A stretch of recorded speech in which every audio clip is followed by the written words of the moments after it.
Okay, so Tyson Fury, he gave Anthony Joshua around 2 weeks to sign the contract, around 2 weeks, and kept threatening with deadlines after a few days and after a week and all these kind of things. And you got 24 hours to sign the contract, even though everybody knew it's impossible with all the endorsements and everything. Anyway, he gave him in total 2 weeks to sign everything, right? For a huge, huge fight. Well, after all this threatening of pulling out, eventually he pulled out, right? That was 3 weeks ago.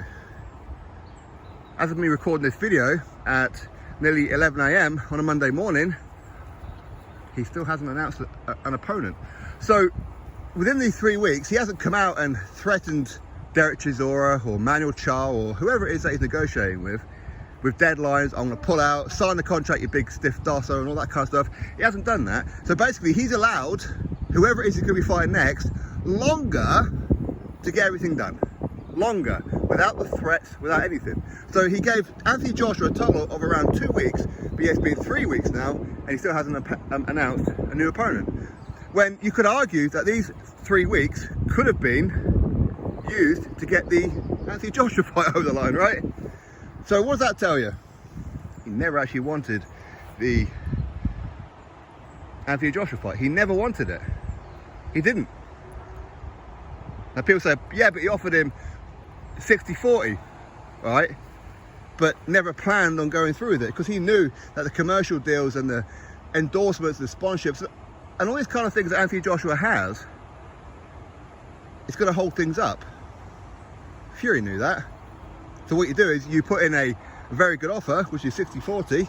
It's a very good offer, and then you get enough numpties out there. Well, come on, AJ, why didn't you sign it? 60-40, 60-40. You see, that's all that they had was 60-40. They don't know about anything else because they're not smart enough. Okay, but yeah, put it into context. He gives Joshua just over 2 weeks to get everything sorted out and kept threatening him every other day of pulling out if you don't sign the contract. And yet 3 weeks ago he pulls out of the Anthony Joshua fight, starts negotiating with Manuel Charr and Derek Chisora and whatever else, and guess what? He still hasn't announced it. No threats to Derek Chisora, no threats to Manuel Charr, no deadlines imposed, and yet these guys, they don't have these global endorsements. They don't have all that kind of stuff. They don't have it. Yeah, it's taken Fury longer to negotiate with Chisora or whoever, Manuel Charr, whatever, than it has with Anthony Joshua. How does that work out? But yet, people saying how Joshua should have signed. Are these same people now going to look at this situation and say, hang on, Fury, now you're taking the piss? No, of course they won't. What they'll do is they'll keep on giving Tyson Fury an excuse. Keep giving him a pass. Oh, it must be Anthony Joshua's fault. Oh, it must be Eddie Hearn's fault. Oh, it must be 258's fault. Yeah, because it's never going to be Fury's fault, is it? Even though he's the one who kept putting in the restrictions and the deadlines and then actually pulled out on 2 occasions. But yeah, he ain't doing that with Chisora, is he? Amazing. Absolutely amazing, isn't it? Drop your thoughts below.